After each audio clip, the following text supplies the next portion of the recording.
Hi, I'm Lata Menon, and this is Lakshmi Murdeshwar Puri, and our session is Indian Rhapsody.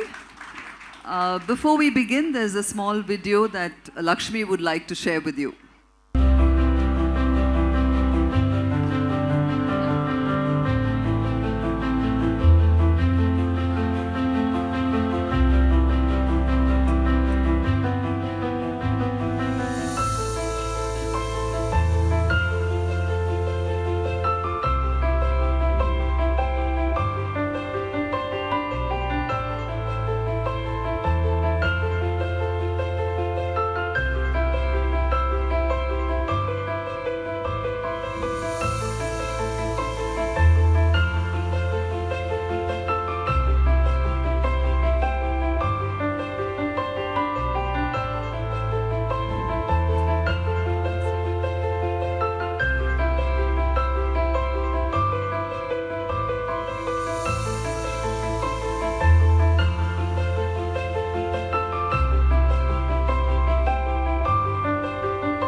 As you can see, that was all the reviews of Lakshmi Murdeshwar Puri's debut novel, Swallowing the Sun.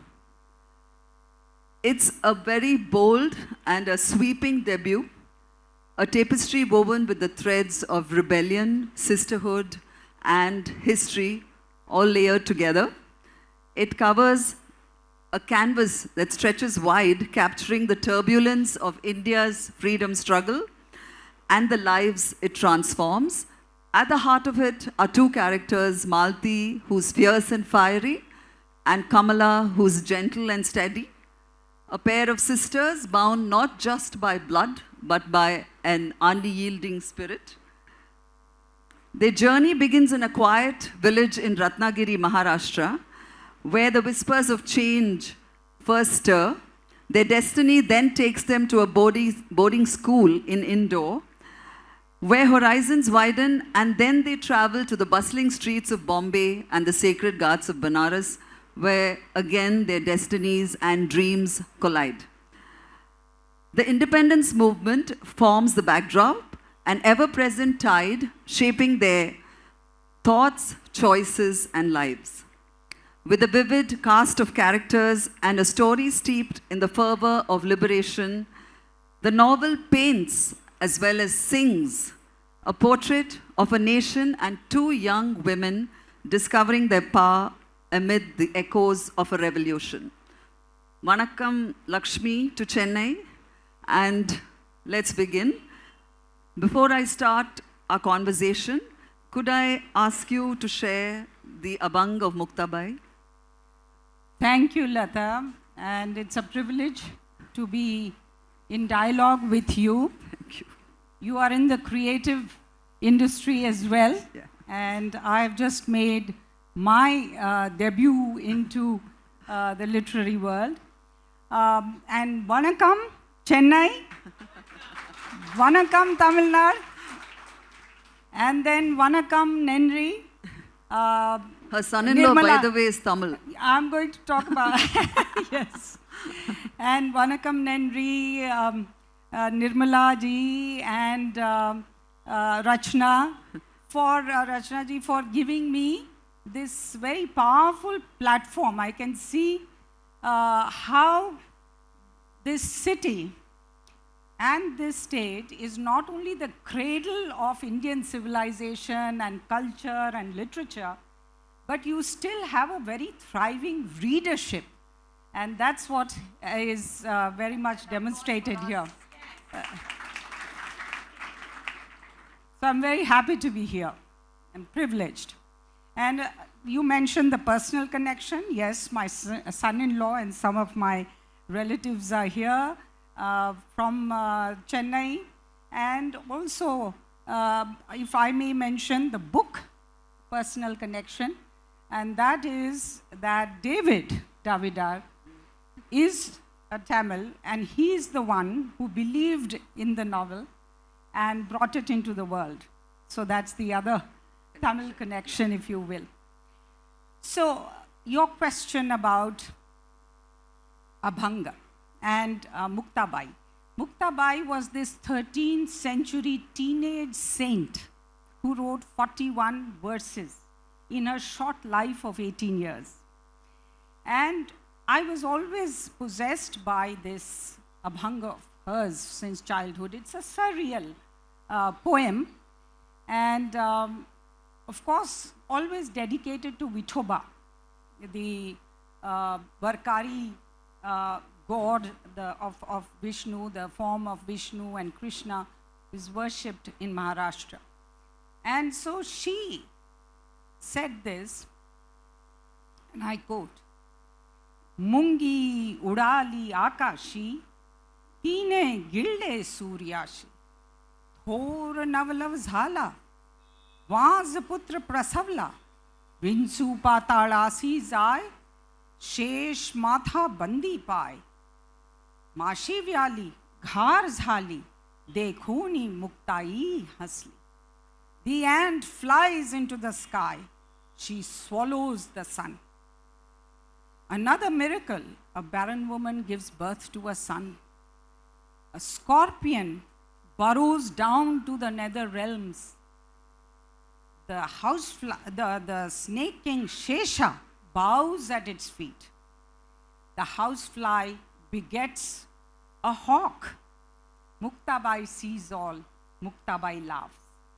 So the meaning of this, as I took, and it's of course open to interpretation always, which I took and which I have then woven as a theme of this novel, and the title, Swallowing the Sun, is derived from that, is that if you have faith, if you dare, if you persist, anything that seems impossible becomes impossible. You know, something is only impossible until it becomes possible. So that my characters, at the personal level, particularly the women characters, but also some men characters, and at the national level, Yes. how they strive to achieve the impossible, how they strive to be extraordinary, how they break boundaries, and how sometimes it, of course, ends in tragedy, but most of the time it ends in triumph. So that is the spirit in which this is this. And so this is a kind of epigraph of the book. And it cuts across all the other themes, because mine is a multi-genre novel. It's an epic love story. It is, as you said, about the freedom movement. It is a coming-of-age tale. It is a women's empowerment saga. And it is a lot of other things that you will all find something or the other that will captivate you, hopefully. Yeah. I would like to read a passage. Chapter 1. Huh? The chapter 1. So I would like to read a passage which on this Muktabai. Muktabai, yeah, the Muktabai. Yeah. So how it gets applied. So that she talked about how Malti is the main protagonist of this novel. And she goes from being this little girl in a farming village in Ratnagiri to becoming eventually a lawyer and defending freedom fighters. So when she is in Elphinstone College, there are times when she feels that she is going to lose the privilege of being who she has become. So I want to read that passage.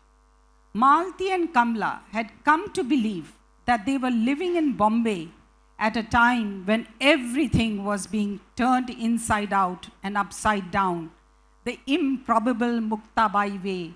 It was as if the small sweet Elchi bananas grew with their ivory-colored, fragrant, sweet, pulpy, fresh, inside out, enveloping their thin, yellow, blotchy skin inside.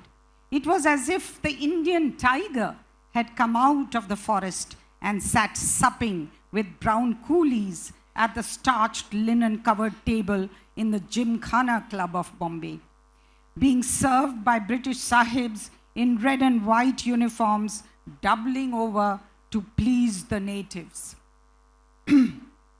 It was as if the frail Indian ascetic, with nothing but the sword of his soul force, the shield of his khadi loincloth, excuse me, and the cannon fire of the Indian masses was breaching the iron and stone battlements of the great British Empire, riding on the waves of his tremulous voice. They cherished their freedom to become part of this miracle making, even if as a tiny particle. They did not want to lose that privilege. Thank you, Lakshmi. This.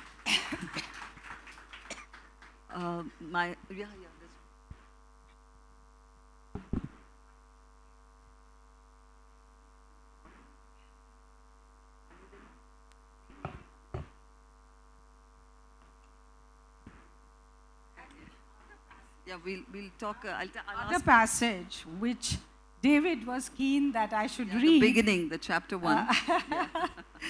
is the first para, which is the start of Malti's journey of empowerment. And It starts in the village of it's Ratnagiri. called The Big Fight. Yeah, the big fight. And these are two girls, Kamla and Malti, who go to an all-boys school. And how they then have this big confrontation. The excitement flew around in shards and rattled within Malti. Her head had become a two-sided drum. Bhika, her burly classmate, had ballooned into a demon drummer, tapping gently on her head with his claws. Tap, tut, tut, then fiercely pounding on it with sticks to rouse it into a dham, dhama, dham beat of the festive dhol tasha, a prelude to their wrestling match. So she's used a lot of tal and a lot of beat and music to write her prose. So her prose is lyrical as well as her poetry is as well. So now I'm going to talk about her other avatar, which was she was once a diplomat. She still continues to work in different spaces, but as a diplomat, as a voice for human rights, what stirred this cry for fair education? Was it a moment, a raw and unforgettable catalyst that set your heart on this path? How did your years of witnessing the world's truth shape this cause, and how did these echo now How do these echoes now weave through your journey as a novelist? Well, I think even before the, my UN journey, which includes my building up the first ever global organization to promote gender equality and women's empowerment, I have been a feminist, and also my parents have been feminists. So this theme of women's empowerment, but also through education, has been something that has been demonstrated within our family by my mother's journey, and Malti is very much inspiring. Malti is been inspired by my mother, and Guru by my father, and Baba is very much inspired by my grandfather, who was ahead of his times, very much influenced by Maharshi Karve, the social reform movement, by the way, which Ratnagiri was a center of. So all of that naturally fed into this. But more generally, I would say that my stint at UN Women convinced me that the best way to spread the message, to change patriarchal mindsets, to advance the cause is through storytelling. So nothing is more powerful than telling a story and showing it. And so that's how the themes of all the themes, child marriage. Yes, you've covered everything. I've covered child marriage, maternal mortality, child motherhood, and the dangers of maternal mortality, that women can do anything and be anything through education, sexual liberation. All of that has been covered. So the entire range of issues of women's self-realization, which is also about Muktabai's years, that everyone has, and also beyond women, again, UN values the indomitable human spirit. And as I said, everyone has a right to realize their potential, and that includes women, but also in the colonial context. Also, this the campaign for justice, for racial equality, all of that comes in. Now, how has the love and wisdom of your family shaped the way you see the world, like you mentioned? And how does it live in the words that you write? From from your early childhood to the woman you became, and then the writer you are now, how has that bond, that deep connection, shaped your heart and your craft? And the parallel you've said in Malti's story, your protagonist, you said, is named after your mother. What does family mean in your book, in your novel? How does it drive her through her journey, through the freedom struggle, through her love? How does this whole narrative travel? So, this novel is very much, as my friend Malishri Lal says in a very evocative poem, she says, "May you honor your ancestors whose genes sleep deep within you, those who fought for freedom and kinship, for little women, and I would add men such as you." So that is the spirit in which this novel was written. And yes, the family is the first unit of liberation. If it becomes an enabling milieu, it provides an enabling milieu, as this novel shows. Father is taking the initiative. Mother has doubts, but she goes along. And in fact, her dying wishes that her daughters should not suffer the same. So family is in fact a very empowering and crucial and critical element of taking this, this empowerment forward. But also, it's important to perhaps recall that this is a very special era. And you asked about the freedom movement. I have tried to memorialize through personal and through the intertwining of personal history with national history, an era which was really tumultuous, but also one of the most transformative for India and for young people today. It's important to recall that because it resonates with the present. We are the youngest youth-rich country, and also we have the largest population of young people in the world ever and in history.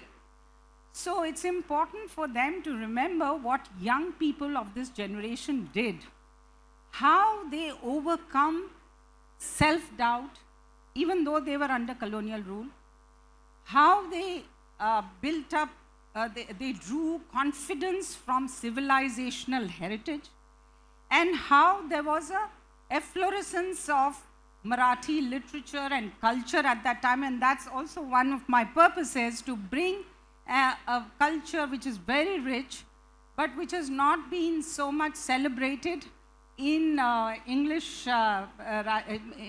literature, but also to bring it to the rest of the country. Sometimes we need to know each other's literature and culture. So these young people, used that as a sole force in the freedom, in their fight for freedom, and how they contributed. And I talk about how both heroes and sheroes were involved. Women, young women, how they played a role. That it was not only the big leaders out there who delivered independence for India, but it was these everyday heroes and sheroes, without whom the Gandhis and the Nehrus and Annie Besants and others would not have been, successful. So that is something that I've tried to also bring back and also highlight the women's role in that. And she's very much enabled, and she's, of course, some of it is without the knowledge of the father or the family, but nobody's stopping them. And they have the freedom, and they exercise that freedom, including later when she's defending freedom fighters. And by the way, Annie Besant, who is very much associated with Chennai, plays a cameo role in this, and you must read about her. Also Jiddu Krishnamurthy, characters whom Malti and Kamla meet and how they influence them. Yeah. So Lakshmi's book is a kind of, it started as a biography, which then became an autobiography, then became a fiction. it is like spanned many journeys, so I'm going to talk about what she said. She said that the book began as a tribute first to her parents, whose lives were entwined with the forgotten freedom fighters of the nation. But then came the letters. She discovered the love letters that her parents wrote to each other, 148 fragments of their love written across distance and time. These words transformed the story, turning biography into a sweeping tale of love. How did these letters breathe new life into your narrative and guide its transformation, as well as the poetry which makes your novel sing? There is a lot of poetry in the book which makes it very evocative, and I'd like Lakshmi to read the letter as well as possibly recite a poem. Thank you. No, these letters provided insights and authenticity to that era, which I knew because I was born when my parents were 45 years old. So I somehow lived in a different era, meaning I lived in their era, so I was able to really recreate it and build that world. But those letters, the discovery of those letters in a tin trunk, 148 them we were able to retrieve, but there were many more, meant that I got insights like no other. And but for David's exercising discipline on me, many more letters would have found their way into the book. But let me tell you the context in which I have used those letters. When Malti goes to Banaras to work so that she can support Guru, first as her lover, later as her husband, he is a compulsive letter writer. And so, you know, this kind of long distance relationship is nurtured through these letters. So let me read very quickly. So alive were Guru's letters that they threatened to incarnate into Malti's alter ego, teasing her mind with riddles about the universe, dipping into her soul in contemplation, whispering confidences into her ears, serenading her unabashedly, touching her body with a feather of his words, giving advice when she was in a quandary, affirming her actions when she took adventurous decisions, sharing her disappointment at setbacks, yet not allowing her to rue her mistakes. And then I think, let me read a portion of a letter. So Malti scolds Guru that he is not studying well enough, and here she is working so that he could finish his law and, you know, shine. So he says, I have already made some unsuccessful attempts at serious reading of law, and that ill success I attribute to that sweet, loving girl whose naughty eyes are now running over these lines. No sooner would I begin reading seriously, there would an elfish creature float into my room, humming melodious ditties in my ear. The fringed curtains of thine eyes advance, and say what there thou seest yonder, and command me, and on my obeying would be enacted 1,000 all too familiar scenes, memories or dreams in which that sweet elfish creature aforesaid would take the prominent part along with me. It's a love letter that she discovered of her parents, and she could reuse it. This is you want to have that love song also, Yes. Lakshmi? Yes. Yeah. So there are a number of poems Yeah. that have been used. My father was poet himself and loved poetry. You know, like my one of my poetic friends has written a poem on a poet saying that he's married to bird song. So my father was like that. He lived poetry. He would talk in poetic terms. So many of his poems were written down in a book which he gave to me of the great Marathi poets. So I've used them. One of them, of course, I've used them to illustrate significant milestones and also illuminate certain emotions at critical times.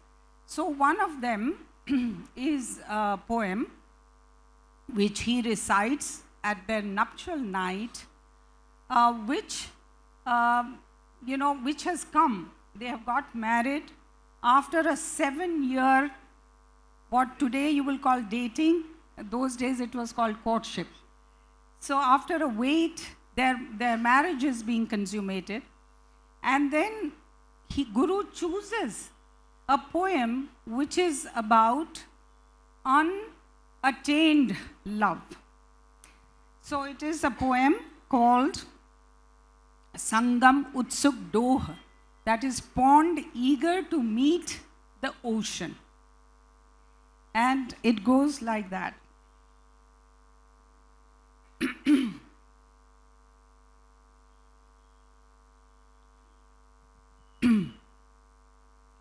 एकत्र गुंफून जीवित धागे प्रीतीचे नर्तन नाचलो मागे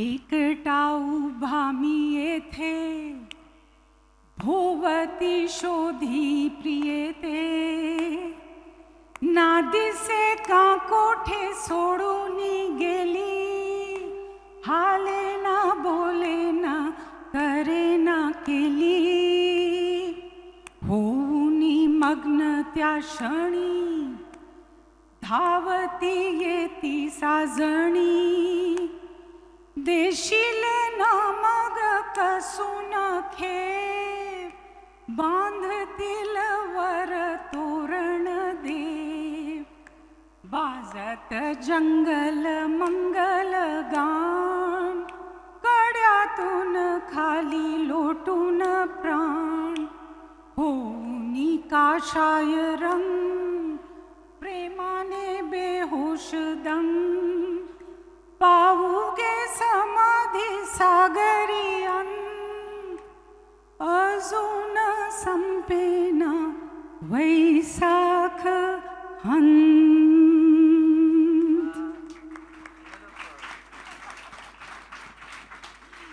That was lovely, Lakshmi. Beautiful.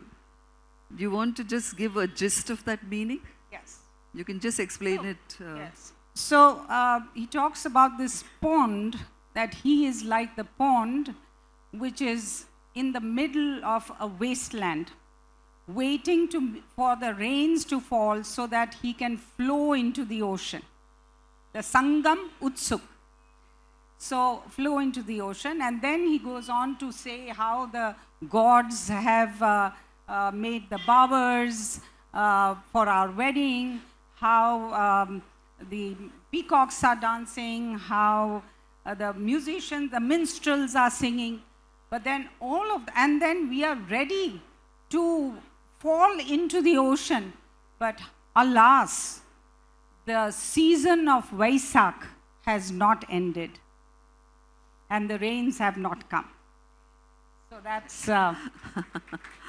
I think I'm going to make Lakshmi recite more poems. There's one thing which is special for Chennai, that, you know, it's connected to the sea.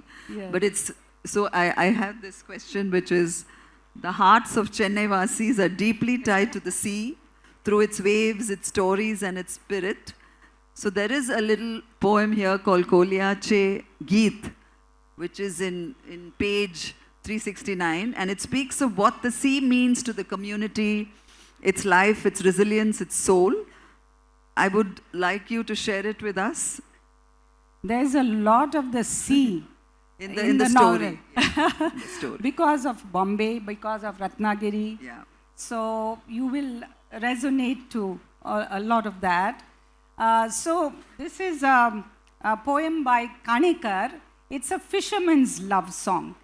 And he's likening the sea to himself and the boat to his lover.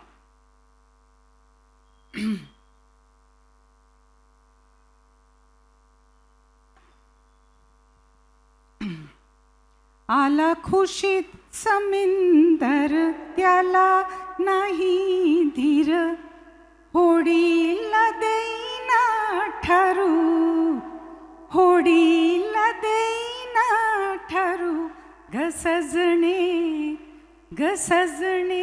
होडीला बघतो धरू तांबड फुटलं आभाळावरी तुझ्या गालावर तस काहीतरी माझ्या उरावर होती शिरशिरी झाला खुळा समिंदर त्याच्या उरावर चाले होडी भुरू भुरू चाले होडी भुरू भुरू घसजणे होडीला बघतो धरू. And before we conclude, we have just a few minutes more. Since this film is a sweeping saga about women and their empowerment, There is the final poem about the women's empowerment, Lakshmi. Yes, it's also about Indians' empowerment. It's an anthem, It's an anthem. that has always inspired me, and therefore I've used it. It's B.V. Tilak's poem, which goes like this, and I will read the full transliteration that I have done. मीश्वराच्या जगत्कारणाच्या खरे हेतुची पूर्णता मंगळ बोला हवे ते मला काय त्याचे पुरे जाणतो मीच माझे बळ माझे बळ माझे बळ. The meaning of it, Lakshmi? So I'll- yeah, she'll just explain. what she- Jauntily holding an elephant calf in one hand, in the other, with a mewling lion cub I stand. The majestic tiger, half dead with fear, from his cave cautiously does peer. These mountains are mere rocks to deceive. The waves of the ocean are like trembling leaves. Recognizing myself, my name I proudly bear. I am truly self-realized and self-aware. Of a mirror I have no need, or a path free of stone and weed. And this is the line which was said in Marathi. Am I not complete and auspicious? Am I not complete and auspicious? Of God's creatures felicitous. I have no more regard for your opinion. I well know my own strength, my dominion. Thank you. Thank you, Lakshmi, for this illuminating talk. And now it's open for questions. Yeah. Lady, she has a question.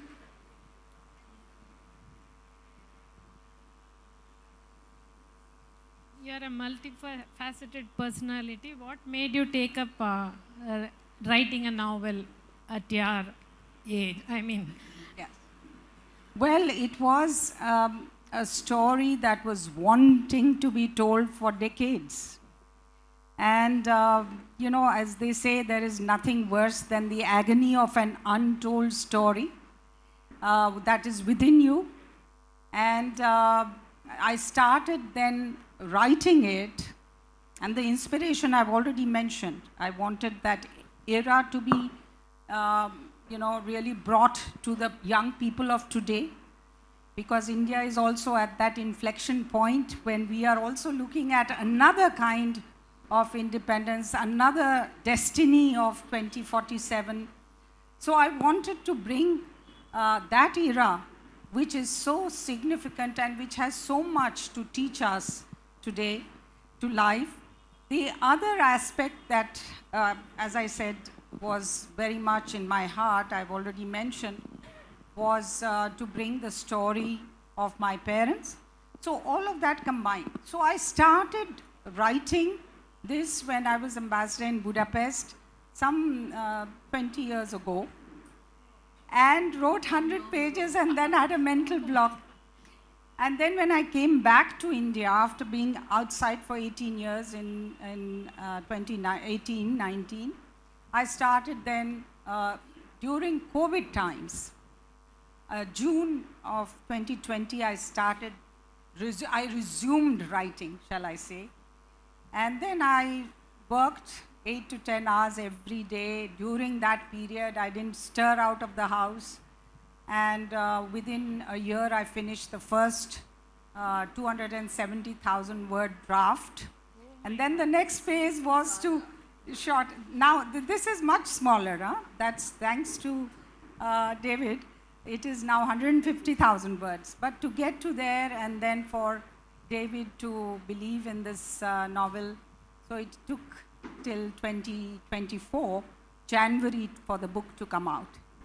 So it's very much, it was something that I always wanted to do. I have been immersed in literature and poetry in my home, as I mentioned, both my parents. So even though I didn't study it, it was always within me. And then history is the other subject which I love. So the two together, because this is also a historical fiction as much as it is a contemporary fiction. Yes, yes. You have a South English, I Sanskrit, have and another question also. yes. You have a South Indian connection. Do you speak Kannada? No, my father's Kannada connection is he's a Saraswat from North Canara. So Konkani is Karwar. Karwar. Konkani is his mother tongue. And my mother was a Maratha, as in the book. As in the book. So if you read the book, you'll find out that some of these lineages are taken from their actual. It was a inter-community, inter-caste marriage. So, you know, there was that iconoclastic aspect to their life. Is there any other questions? There. Yeah.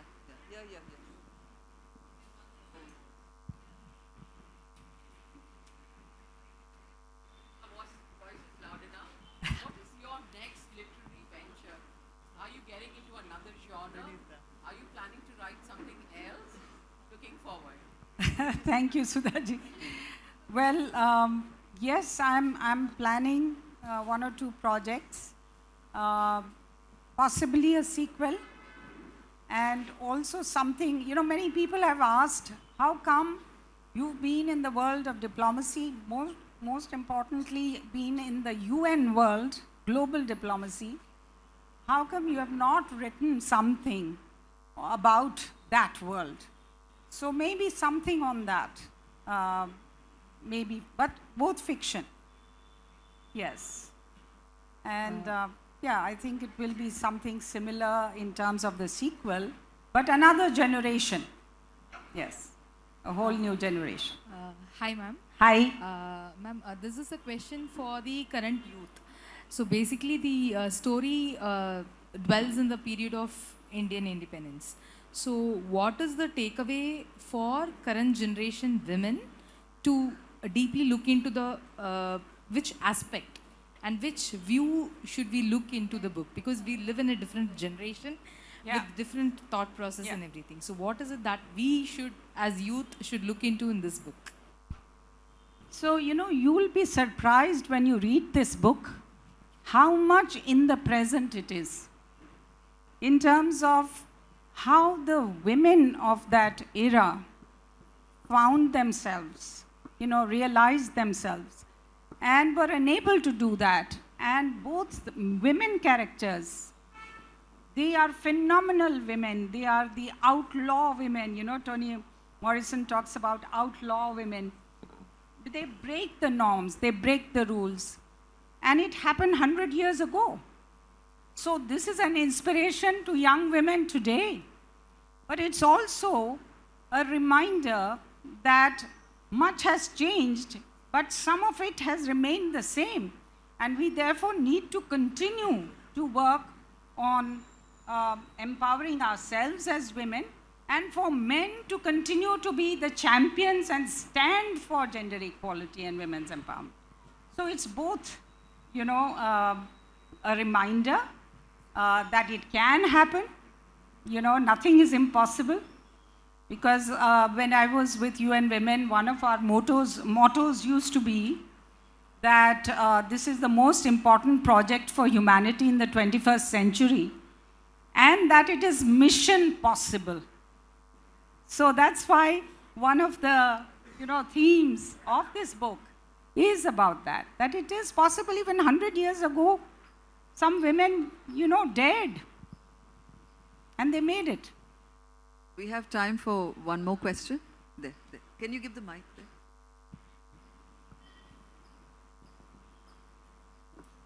Hi there, this is Mohammed here. Hi. Brilliant session, but I just want to ask a slightly personal question if you don't mind.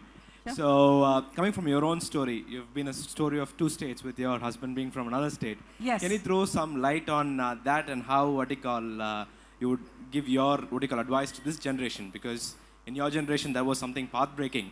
So now that people are willing to stick to their comfort zones and they want to remain with their, what they know and what they're comfortable with, what is your message to the young generation who are looking to, go beyond, their realms, beyond their state, perhaps?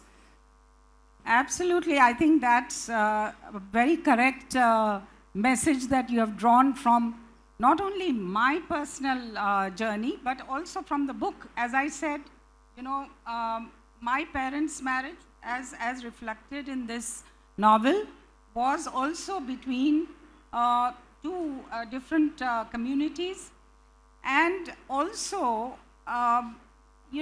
marrying empowered women. You will find even in the letters, there is a lot of discussion about how she is the breadwinner and she's supporting him. So, the gendered roles get reinterpreted even 100 years ago. And that's what was so amazing to me when I used to listen to these stories. So I think that's also something that young generation will take away from this book, but also my life. Not that I've had to support my husband, although he will always joke and say that he is being supported by me. But we support each other, okay? And I think it's very good for national integration to marry across states, across communities. And Malti here, she rails against the caste system. She rails against this feeling that I'm Maharashtrian or you are a Bengali or you are a Tamil. So it's in our family we have continued the tradition. My daughter is married, who is half Sikh and half Maharashtrian, 1/4 Konkani. She is married a Tamil. So that continues. I think it's wonderful that young people should, as you said, get out of their comfort zone.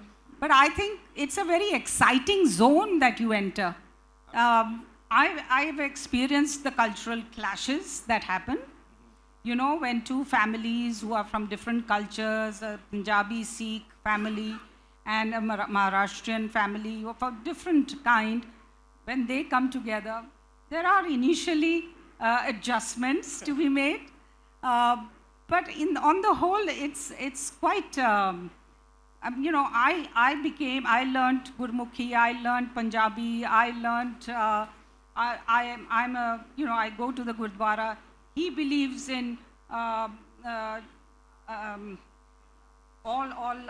he goes to the temple with, and Tirupati, we go to the Tirupati temple every year, and he carries a Tirupati medallion in his pocket every day. So that's the kind of osmosis we have had as an interstate, even interreligious in some ways, couple. It's quite inspiring. Thank you so much. Thank you so much. Thank you, audience. Thank you, Lakshmi.